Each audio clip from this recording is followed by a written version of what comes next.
মুনাফিকের দেশ ভরা, মুনাফিকে ভরা। ইসলামের কিছু অংশ মানতে চায়, কিছু অংশ অস্বীকার করে, সরাসরি ইসলামের বিরুদ্ধে কথাবার্তা বলে।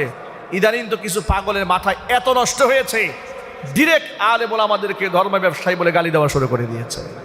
আবার চেতনা ব্যবসা করে মানুষের মধ্যে একটা বিশৃঙ্খলা পরিবেশ তৈরি করতে যাচ্ছে। আবার কেউ কেউ স্পষ্ট বলে দিচ্ছে রাজনীতির সাথে কোরআনের কোনো সম্পর্ক নাই।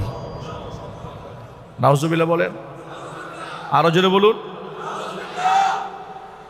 নবী করিম সাল্লাল্লাহু আলাইহি ওয়াসাল্লামের উপর নাজিলকৃত আয়াতের অবস্থা অনুযায়ী মুনাফিকদের জানাজা পড়া জায়েজ নাই। সুতরাং যারা এই ধরনের কথাবার্তা বলেন তারা ঈমানে পরিপক্ক নন। আল্লাহর কাছে আমরা দোয়া করি আল্লাহ পাক এদেরকে হেদায়েত দান করেন।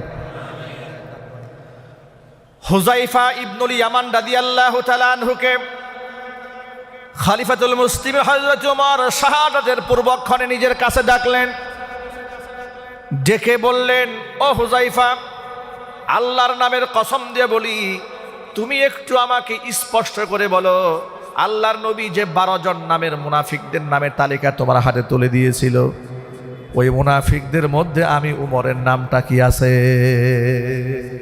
আল্লাহু আকবার বলেন। চিন্তা করা যায়, ওমর ইবনুল খাত্তাব রাদিয়াল্লাহু তাআলা আনহু কান্না করছেন আর বলছেন, হুযায়ফা, মুনাফিকদের যে লিস্ট তোমার কাছে আছে, তুমি তো কাউকে বলোনি, তুমি বলো তো সেই লিস্টে আমার নামটা কি আছে? এ কথা শুনে হুযায়ফা ইবনুল ইয়ামান কান্না শুরু করলেন। এ কথা শোনা মাত্র তিনি কান্না করে দিলেন, খলিফা বলে কি? আবার জিজ্ঞেস করে আল্লাহর কসম করে বলে, হুযায়ফা আমাকে বলো, আল্লাহর হাবিব তোমাকে যে মুনাফিকদের তালিকা দিয়েছিল ওই তালিকার মধ্যে আমি উমরের নাম আছে নাকি? হুযায়ফা ইবনুল ইয়ামান রাদিয়াল্লাহু তাআলা আনহু কসম করে বললেন, আমিরুল মুমিনিন, আল্লাহর কসম করে বলি, নবীজি সাল্লাল্লাহু আলাইহি ওয়াসাল্লাম মুনাফিকদের যে তালিকা দান করেছিলেন তার মধ্যে আপনার নামটা নাই। জীবনের শেষ মুহূর্তে এসে তিনি মনের সান্ত্বনা গ্রহণ করলেন, মুনাফিকদের তালিকায় নাম নাই। এতেই মন শান্ত হয় নাই। সন্তান আব্দুল্লাহ ইবনে উমরকে ডেকে বলছে, ও আব্দুল্লাহ রে, শোনো, আমি তো এখনো বেঁচে আছি, এমন হতে পারে আমাকে সান্ত্বনা দেওয়ার জন্য তিনি কোনো কথা বলতেও পারেন। আমার শাহাদাতের পরে ভালো করে লক্ষ্য করো ভাই, হুযায়ফা ইবনে ইয়ামান কি আমার জানাজার নামাজ পড়তে আসেন কিনা? আল্লাহু আকবার বলেন। আমার শাহাদাতের পরে হুযায়ফা ইবনুল ইয়ামান যদি আমার জানাজার নামাজ পড়তে আসেন, তাহলে তোমরা ধরে নিবা মুনাফিকদের কাতারের মধ্যে আমি উমরের নামটা লেখা ছিল না।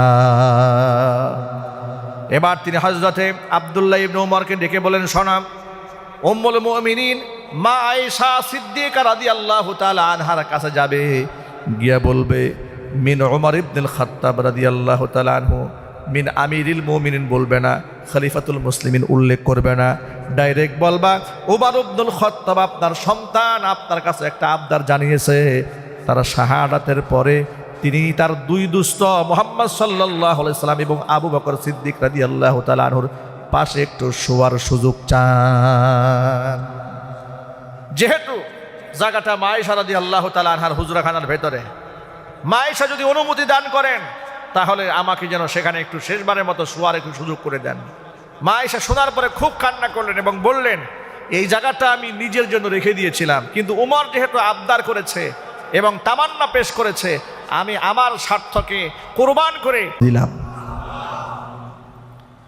ওমর ইবনুল খাত্তাব কত বিনয়ী মানুষ দেখেন। উম্মুল মুমিনিন মা আয়েশা রাদিয়াল্লাহু তাআলা আনহার পক্ষ থেকে অনুমতি পাওয়ার পরেও তিনি শান্ত হন নাই। ছেলেকে ডেকে শেষবারের মতো বললেন, শোনো, আমি হয়তো বেঁচে আছি, আমাকে সান্ত্বনা দেওয়ার জন্য হয়তো মা আয়েশা নিজের রাজিমন্দি তোমাদের সামনে প্রকাশ করেছেন, রেজামন্দি, কিন্তু আগে শোনো, আমার শাহাদাতের পরে শেষবারের মতো আরেকটা বার অনুমতি চাইতে যাবে। আমি যখন দুনিয়া থেকে বিদায় হয়ে যাব, শেষবারের মতো আরেকটা বার তার কাছে যাবে, তার কাছে অনুমতি যাবে। আমার মৃত্যুর পরেও যদি তিনি অনুমতি দেন তাহলে বুঝে নিবা অনুমতিটা মন থেকে দান করেছেন। যদি অনুমতি দেন তাহলে রাসূল পাক সাল্লাল্লাহু আলাইহি ওয়াসাল্লামের পাশে আমাকে শোয়ার জন্য তোমার ব্যবস্থা করবে। অনুমতি যদি না হয়, সাধারণ মুসল্লিদের কবরস্থানে আমাকে মাদফন করে দেবে। এই হচ্ছে খলিফাতুল মুসলিমিনের আচরণ। একটু জোরে বলতে হবে আল্লাহু আকবার। তিনি ঠিক এই কাজগুলো করা হলো। এবং শাহাদাতের পূর্ব মুহূর্তে একেবারে যখন রক্ত বয়ে যাচ্ছিল জমিনে, একেবারে জমিনের সাথে মাটির সাথে তার মাথাটা মিশিয়ে তিনি শুয়ে আছেন, সরাসরি মাটির সাথে মাথাটা লেগে আছে। তার নিজের ছেলে আব্দুল্লাহ ইবনে ওমর তিনি গেলেন, বাবার মাথাটা টেনে উরুর মধ্যে নেওয়ার চেষ্টা করলেন। খলিফা বললেন, আব্দুল্লাহ, আমার মাথাটা মাটি থেকে তুমি সরায়ও না, তোমার উরুর মধ্যে আমি মাথা রেখে আমি শাহাদাত বরণ করতে চাই না, আমি জমিনের সাথে মাটির সাথে নিজেকে শেষ করে দিয়ে রবের সামনে গোলাম হিসেবে দুনিয়া থেকে বিদায় নিতে চাই। আল্লাহু আকবার বলেন। কোরআন বলছে, লা তামশি ফিল আরদি মারহা, অহংকার করে জমিনের মধ্যে হেঁটো না। ইন্নাকা লান তাখরিকাল আরদা ওয়া লান তাবলিগাল জিবালা তুলা, অহংকার করে তুমি আমার জমিনকে ফাটাতেও পারবে না, আর মাথা উঁচু করে পাহাড় পর্বত সমতুল্য হয়ে আমার পর্বতের চূড়ায়ও মাথা উঠাতে পারবে না। কি নিয়ে অহংকার করো তুমি? কিসের অহংকার? মানুষের কোনো অহংকারের কোনো সুযোগ নাই, সমস্ত অহংকারের একচ্ছত্র মালিকানা কার? আরো জোরে বলুন। অহংকারের মালিকানা একমাত্র আল্লাহর। এই জন্য বান্দা বিনয়ী হবে। আল্লাহর নবী সাল্লাল্লাহু আলাইহি ওয়াসাল্লাম আমাদেরকে দোয়া শিখিয়েছেন, আল্লাহুম্মা জাআলনি ফি আইনি সগীরা ওয়া ফি আয়ুনিন নাস কাবীরা। আয় আল্লাহ তাআলা, আমার নিজের দৃষ্টিতে তুমি আমাকে ছোট বানাও, মানুষের দৃষ্টিতে আল্লাহ তুমি আমাকে বড় বানিয়ে দাও। নিজের দৃষ্টিতে আল্লাহ আমাকে ছোট বানাও। সব সময় আল্লাহর কাছে এই দোয়া করবেন, আল্লাহুম্মা জাআলনি ফি আইনি সগীরা, আল্লাহ তুমি আমার নিজের দৃষ্টিতে আমাকে ছোট বানাও, ওয়া ফি আয়ুনিন নাস কাবীরা, মানুষের দৃষ্টিতে আল্লাহ তুমি আমাকে বড় বানিয়ে দাও। খবরদার কখনো নিজের কাছে নিজেকে বড় হিসেবে উপস্থাপন করবেন না। নবী করিম সাল্লাল্লাহু আলাইহি ওয়াসাল্লাম বলেছেন, হাদিসে কুদসিতে এসেছে, আল্লাহ পাক বলেছেন, আল কিবরিয়া উরিদাই ওয়াল আজমাতু ইজারি, অহংকার হচ্ছে আমার গায়ের চাদর, বরত্ব হচ্ছে আমি আল্লাহর পরনের লুঙ্গি। কোনো ব্যক্তি যদি অহংকার করে, সেই ব্যক্তি আমার গায়ের চাদর ধরে টান দেয়। যে ব্যক্তি নিজেকে বড় মনে করে, সে আমার পরনের লুঙ্গি ধরে টানা হেঁচড়া করে। আর যেই ব্যক্তি আমার লুঙ্গি জামা ধরে টানা হেঁচড়া করে, ঘাটটা মটকায়া ওকে অপমানিত করে জাহান্নামের আগুনে নিক্ষেপ করব। ঘৃণার সাথে বলেন নাউযুবিল্লাহি মিন যালিক। অহংকারের একমাত্র মালিক কে? সবাই একটু যদি বলুন কে? সুতরাং ইলমের অহংকার মনের মধ্যে আনা যাবে না, টাকার অহংকার মনে আনা যাবে না, ক্ষমতার অহংকার এটা হৃদয়ে লালন করা যাবে না। দ্বীনি খেদমত আঞ্জাম দিতে গেলে নিজেকে সবচাইতে বড় যেভাবে উপস্থাপন করতে হবে, একেবারেই সহনশীল, ধৈর্যশীল এবং অত্যন্ত বিনয়ী মানুষ হিসেবে। বিনয় দিয়ে মানুষের যতটুকু হৃদয়ে প্রবেশ করা যায়, অহংকার দিয়ে, দাম্ভিকতা দিয়ে মানুষের হৃদয়ে প্রবেশ করা যায় না। আর অহংবোধ, দাম্ভিকতা, এটা তো একজন ইমানদারের ভিতরে আসতেই পারে না। একজন আলেমের জন্য তো দূর কি বাত হয়। কিন্তু দুঃখজনক বাস্তবতা হচ্ছে, এই সমাজে অনেক আলেমরা নিজের অজান্তেই অহংকারের চাদর পরে বসে আছেন। অনেক উলামারা অহংকারের সংজ্ঞা মনে হয় ভুলেই গিয়েছেন। তিনি কাউকে সালাম দেন না, সালাম নেওয়ার অপেক্ষায় থাকেন। কারো সাথে মুসাফা করতে চান না, মুসাফা তার সাথে কেউ এসে করবে সে অপেক্ষায় থাকেন। সালাম দিলে ভালো করে জবাবও নিতে চান না। এমন হালাতও অনেকের ক্ষেত্রে দেখা যায়। অথচ কোরআন সুন্নাহ থেকে সারা জীবন তালিম তরবিয়ত দিয়েছেন, কিংবা নিজেও শিক্ষা গ্রহণ করেছেন। মান তাওয়াদুআ লিল্লাহি রাফাআহুল্লাহ, যে ব্যক্তি আল্লাহর জন্য বিনয়ী হয়, আল্লাহ পাক তার উপরে উঠিয়ে দেয়। যে ব্যক্তি তাকাব্বুর করে, অহংকারী হয়ে যায়, আল্লাহ পাক তাকে অপমানিত করেন, লাঞ্ছিত করেন। ইমানদার ব্যক্তির জীবনে অহংকারের কোনো স্থান থাকতে পারে না। নবী করিম সাল্লাল্লাহু আলাইহি ওয়াসাল্লাম বললেন, লা ইয়াদখুলুল জান্নাতা মান কানা ফি কলবিহি মিসকালু হাববাতিন মিন কিবরিন, ওই ব্যক্তি জান্নাতে প্রবেশ করবে না যার অন্তরে একেবারে দানা পরিমাণ অহংকার বসবাস করে। সেই ব্যক্তি বেহেশতে প্রবেশ করতে পারবে না। নবী করিম সাল্লাল্লাহু আলাইহি ওয়াসাল্লামের এই কথার প্রেক্ষিতে রসুলকে প্রশ্ন করা হলো, হে রসুল, কিছু মানুষ তো পছন্দ করে তার টুপিটা সুন্দর হোক, এটা তার চাহাত থাকে, জামাটা সুন্দর পরে, জুতাটা সুন্দর পরে, এটা কি অহংকারের অন্তর্ভুক্ত কিনা? নবী করিম সাল্লাল্লাহু আলাইহি সাল্লাম জবাবে বললেন, ইন্নাল্লাহা জামিলুন ইউহিব্বুল জামাল। আল্লাহ সৌন্দর্যটাকে ভালোবাসেন, আল্লাহ নিজে সুন্দর, আল্লাহ নিজে সুন্দর, সৌন্দর্যটাকে আল্লাহ তাআলা পছন্দ করেন। সুতরাং টুপি সুন্দর হওয়া, জামা সুন্দর হওয়া এটা অহংকারের আলামত নয়। অহংকারের সংজ্ঞা কি? বাতারুল হাক্কি ওয়া গামতুন নাস, সত্যকে অস্বীকার করা আর মানুষকে তুচ্ছ তাচ্ছিল্য জ্ঞান করা, এটা হচ্ছে অহংকারের চূড়ান্ত পর্যায়। আর এটাই হচ্ছে অহংকার, সত্যকে অস্বীকার করা।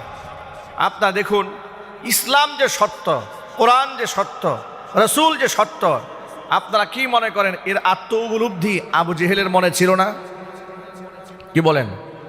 আবু জেহেল বুঝতে পারত না মুহাম্মদ সাল্লাল্লাহু আলাইহি ওয়াসাল্লাম হক, উতবা সাইবা বুঝতো না মুহাম্মদ সাল্লাল্লাহু আলাইহি ওয়াসাল্লাম হক, কোরআন সত্য, উপলব্ধি করতে পারতো না? নিশ্চয়ই তারা উপলব্ধি করতে পেরেছে। উপলব্ধি করার পরেও তারা প্রত্যাখ্যান করেছে অহংকার বশত, যে সারা জীবন আমরা নেতৃত্ব দিয়েছি মক্কাতুল মুকাররমায়, সর্বশেষ মুহাম্মদের হাতে হাত রেখে আমরা তার বায়াত গ্রহণ করে, তার বশ্যতা স্বীকার করে, তার আনুগত্য করে আমাদের চলতে হবে। এই অহংকার, আত্ম অহমিকা, গরিমা তাদেরকে সত্য পথ থেকে দূরে সরিয়ে দিয়েছে। নবী করিম সাল্লাল্লাহু আলাইহি ওয়াসাল্লাম বলেছেন, এটা হচ্ছে অহংকার, বাতারুল হাক্কি, সত্যকে অস্বীকার করা, আগামতুন নাস, মানুষদেরকে তুচ্ছ তাচ্ছিল্য জ্ঞান করা। আল্লাহ রাব্বুল আলামিন কোরআন মাজিদে তার হাবিবের যতগুলো গুণাগুণ উল্লেখ করেছেন, এর মধ্যে সবচেয়ে গুরুত্বপূর্ণ যে গুণের কথা বলেছেন, আল্লাহ পাক বলেন, ফাবিমা রাহমাতিন মিনাল্লাহি লিনতা লাহুম ওয়ালাউ কুনতা ফাযযান গালিযাল কলবি লানফাদ্দু মিন হাওলিক। নবীজি, ফাবিমা রাহমাতিন মিনাল্লাহি লিনতা লাহুম, আপনি যে মানুষের সাথে এত সুন্দর নমনীয় আচরণ করেন, এত চমকপ্রদ ব্যবহার আপনি করেন, এটা আপনার কোনো কৃতিত্ব নয়, এটা আমি আল্লাহর পক্ষ থেকে আপনার উপর বড় রহমত। লাউ কুনতা গালিজাল কলবি, যদি আপনার মনটা শক্ত হতো, আপনি যদি ক্রূর আচরণের অধিকারী হতেন, আপনার ব্যবহার যদি কর্কশ হতো, মুখের ভাষা যদি শক্ত হতো, আর মন যদি উদার না হয়ে শক্ত থাকতো, যে মানুষগুলো আপনার জন্য আজকে জীবন দিতে চায়, তারা আপনার জন্য জীবন বাজি না রেখে আপনার থেকে তারা ঘৃণা করে বহু দূরে তারা চলে যেত। কিন্তু তা হয়নি। এমন সুন্দর ব্যবহার, এত সুন্দর নমনীয় আচরণ আপনাকে দান করেছি, আপনার সান্নিধ্যে যারা একটিবার এসেছে তারা আপনার জন্য জীবন উৎসর্গ করার জন্য প্রস্তুত হয়েছে। যদি বলেন সুবহানাল্লাহ। আল্লাহর হাবিব সাল্লাল্লাহু আলাইহি ওয়াসাল্লামের বিখ্যাত সাহাবী জারির ইবনে আব্দুল্লাহ আল বাজালি রাদিয়াল্লাহু তাআলা আনহু, তিনি বলছেন, ইয়ামান অঞ্চলের বাজাল একটি এলাকা ছিল, ওই কওমের গোত্র প্রধান ছিলেন হযরতে জারির ইবনে আব্দুল্লাহ আল বাজালি। আল্লাহর নবী সাল্লাল্লাহু আলাইহি ওয়াসাল্লামের সাথে সাক্ষাৎ করার জন্য জুমার দিনে মসজিদে নববীতে এসে তিনি প্রবেশ করেছিলেন। জারির ইবনে আব্দুল্লাহ আল বাজালি বলেন, জুমার দিন আমি মসজিদে নববীর মধ্যে যখন প্রবেশ করলাম, তখন আমি মুসলমান হইনি, কিন্তু আমি মসজিদে ঢোকার পরে আমি দেখতে পেলাম সাহাবীরা মসজিদে বসে মুহাম্মদ সাল্লাল্লাহু আলাইহি ওয়াসাল্লামের খুতবা একেবারে অত্যন্ত শ্রদ্ধার সাথে শুনতেছে, কেউ মুখে কোনো কথা বলে না। কিন্তু আমি যখন খুতবার মধ্যে ঢুকলাম, এর আগে আপনারা জবাব দিয়ে বলেন, ইমাম সাহেব যখন জুমার নামাজে খুতবা দেন তখন কি কথা বলা যায়? যদি বলেন। এই অপারেটর ভিতর বক্সে আওয়াজ দেন না, অপারেটর কোথায়? মাইকের অপারেটর কই? ভিতরে বক্সে আওয়াজ দেন, আওয়াজ হয় না তো এগুলো। ভিতরে আওয়াজ না হলে কথা এখানে কথা স্পষ্ট হচ্ছে না। আওয়াজ দেন, ভিতরে আওয়াজ দেন। এই বড় বড় বক্স লাগিয়েছেন, এগুলো আওয়াজ না দিয়ে আনছেন কেন? এগুলাকে একদম একটার মুখোমুখি দাঁড় করাই দিয়েছেন, আওয়াজ তো করবে। এগুলা ক্রস করে বসাইতে হয়। এক স্পিকার থেকে আরেক এক স্পিকার মুখোমুখি বসাতে হয় না, এটা ক্রস করে বসাতে হয়। এগুলো ক্রস করে দাও, এদিকে ঘুরায় দাও, এ পাশে আসো, এই বড় বক্সটা এদিকে অ্যাঙ্গেল করে দাও।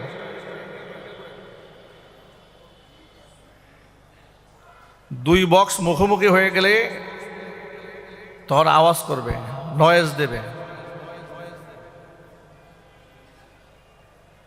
হ্যাঁ হ্যাঁ, অ্যাঙ্গেল করে দেন, জি এই পাশটাও অ্যাঙ্গেল করে দেন, তাহলে মুখোমুখি হবে না। হালকা অ্যাঙ্গেল, হালকা, বেশি না, বেশি অ্যাঙ্গেল করেন না, ব্যাস ব্যাস ব্যাস চলবে। এটাও হালকা অ্যাঙ্গেল করে দেন।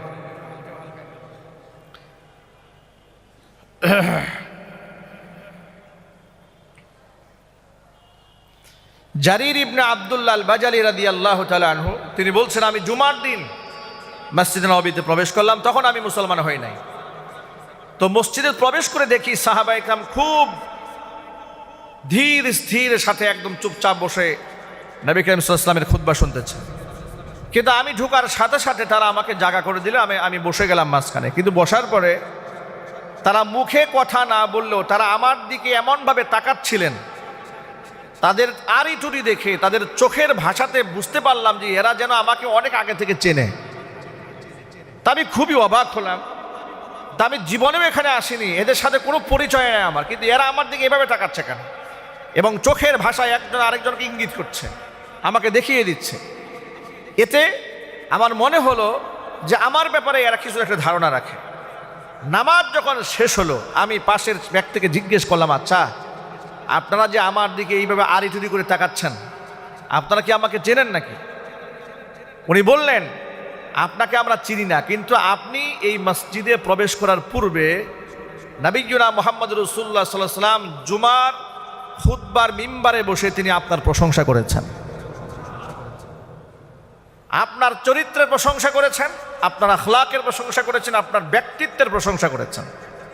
জারির ইবনে আব্দুল্লাহ আল বাজালি বলছেন, যিনি শত্রুর প্রশংসা করতে জানেন, যিনি অমুসলিমকে শ্রদ্ধা করতে জানেন, তিনি স্বাভাবিক হৃদয়ের অধিকারী নন, তিনি পরম প্রশস্ত হৃদয়ের অধিকারী।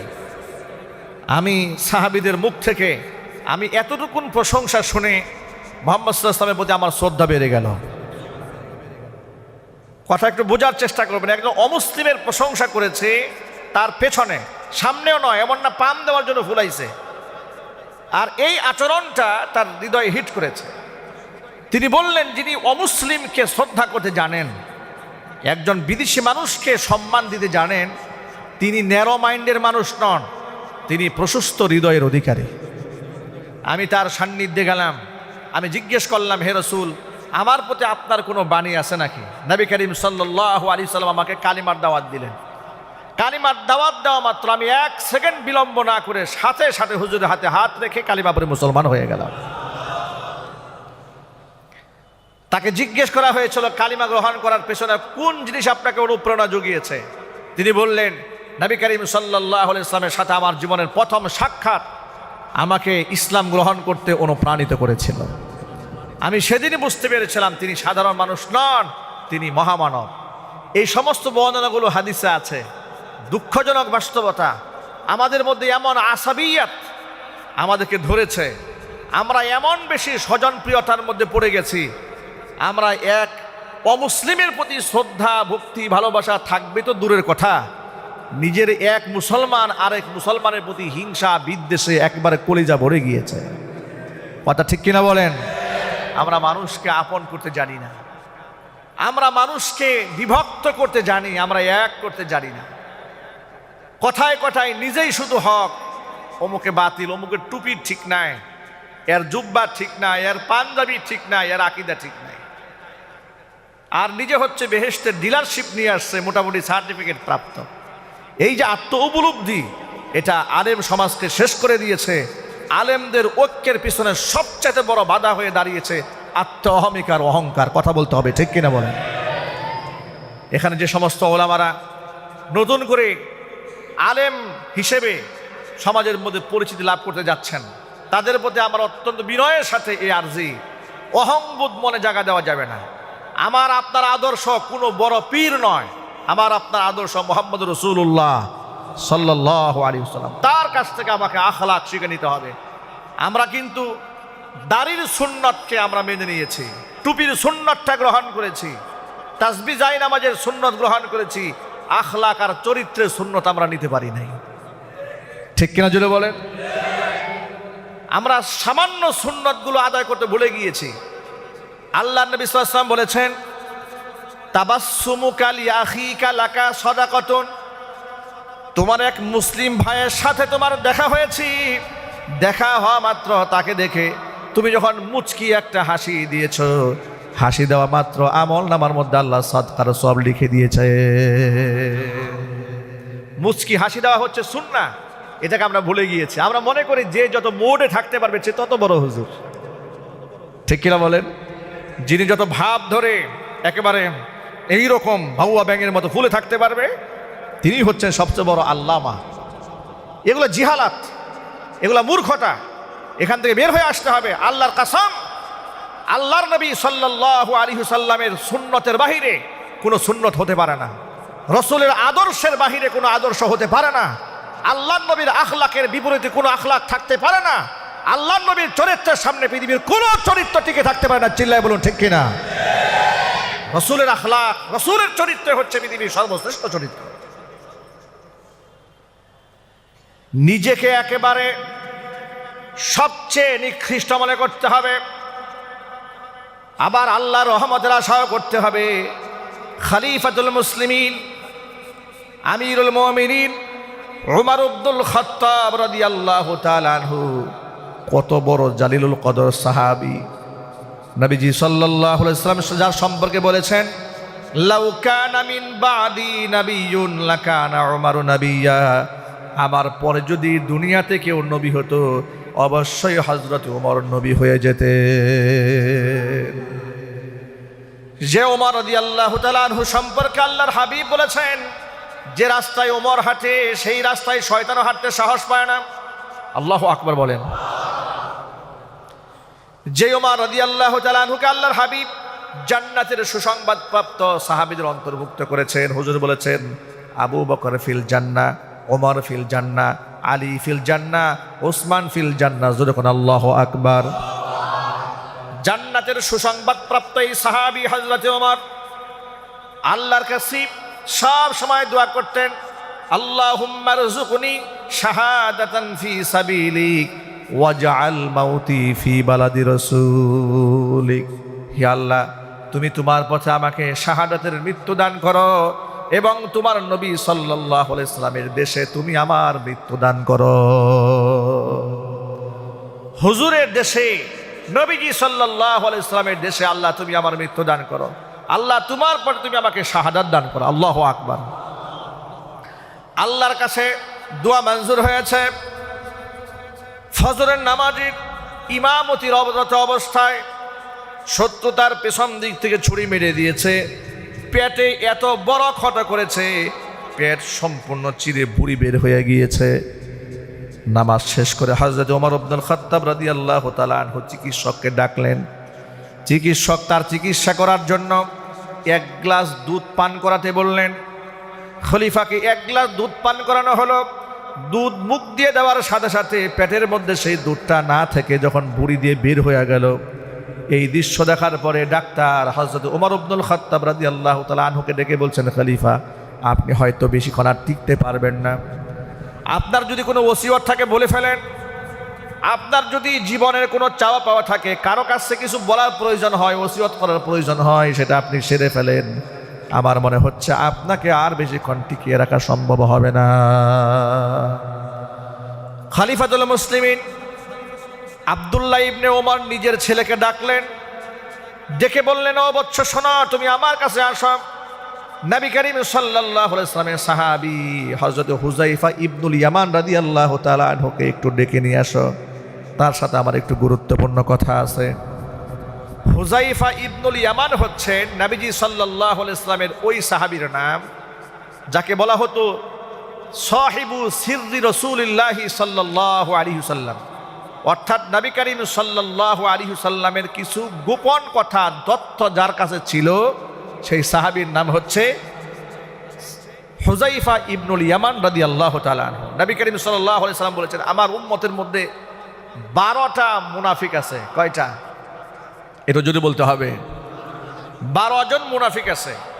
এই 12 জন মুনাফিক এগুলো আর জান্নাতে তো প্রবেশ করবেই না, জান্নাতের খুশবু পর্যন্ত এরা নাকের মধ্যে পাবে না। নবী করিম সাল্লাল্লাহু আলাইহি সাল্লাম এই 12 জন মুনাফিকের নামের তালিকা এই হুযাইফা ইবনুল ইয়ামান রাদিয়াল্লাহু তাআলা আনহুকে গোপনে বলে দিয়েছিলেন, আর বলে দিয়েছিলেন এটা যেন পাবলিকলি প্রচার না করেন। হুযাইফা ইবনুল ইয়ামান রাদিয়াল্লাহু তাআলা আনহু যেহেতু সাহিবু সিররি রাসূলিল্লাহি সাল্লাল্লাহু আলাইহি সাল্লাম, নবীজি সাল্লাল্লাহু আলাইহি সাল্লামের গোপন রহস্য তিনি জানতেন। এই জন্য মদিনাতুল মুনাওয়ারায় কেউ মারা গেলে ওমর ইবনুল খাত্তাব দেখতেন তার জানাজার মধ্যে হুযাইফা ইবনে ইয়ামান অংশগ্রহণ করে কিনা। যদি হুযাইফা ইবনুল ইয়ামান অংশগ্রহণ করে, হযরত ওমর সেই জানাজায় অংশগ্রহণ করতেন। তিনি বুঝে নিতেন যে এই লোকটা মুনাফিক নয়। আর যে জানাজায় হুযাইফা ইবনুল ইয়ামান অংশগ্রহণ করতেন না, হযরত ওমর সেই জানাজায় অংশগ্রহণ করতেন না। তিনি বুঝে নিতেন নিশ্চয়ই হুযাইফা ইবনুল ইয়ামানের কাছে এই তথ্য ছিল, এই ব্যক্তিটা মুনাফিক ছিল। আর মুনাফিকদের জানাজা পড়তে কোরআনে কারিমে আল্লাহ রাব্বুল আলামিন নিষেধ করে দিয়েছেন। সুবহানাল্লাহ পড়েন, ওয়ালা তুসাল্লি আলা আহাদিম মিনহুম মাতা আবাদা ওয়ালা তাকুম আলা কবরি। মুনাফিকরা কেউ মারা গেলে আপনি জানাজাও পড়তে পারবেন না, ওদের কবরের পাশে গিয়ে আপনি দাঁড়াতেও পারবেন না। আজকের বর্তমান জমানার দৃশ্য যদি মুহাম্মদ সাল্লাল্লাহু আলাইহি ওয়াসাল্লামের সামনে হুজুরের জীবদ্দশায় থাকতো, তাহলে আমরা দাবি করে বলি না যে বাংলাদেশে 90 থেকে 95 কিংবা 92% মুসলমান। কি মনে হয় আসলে মুসলমান আছে এতগুলো?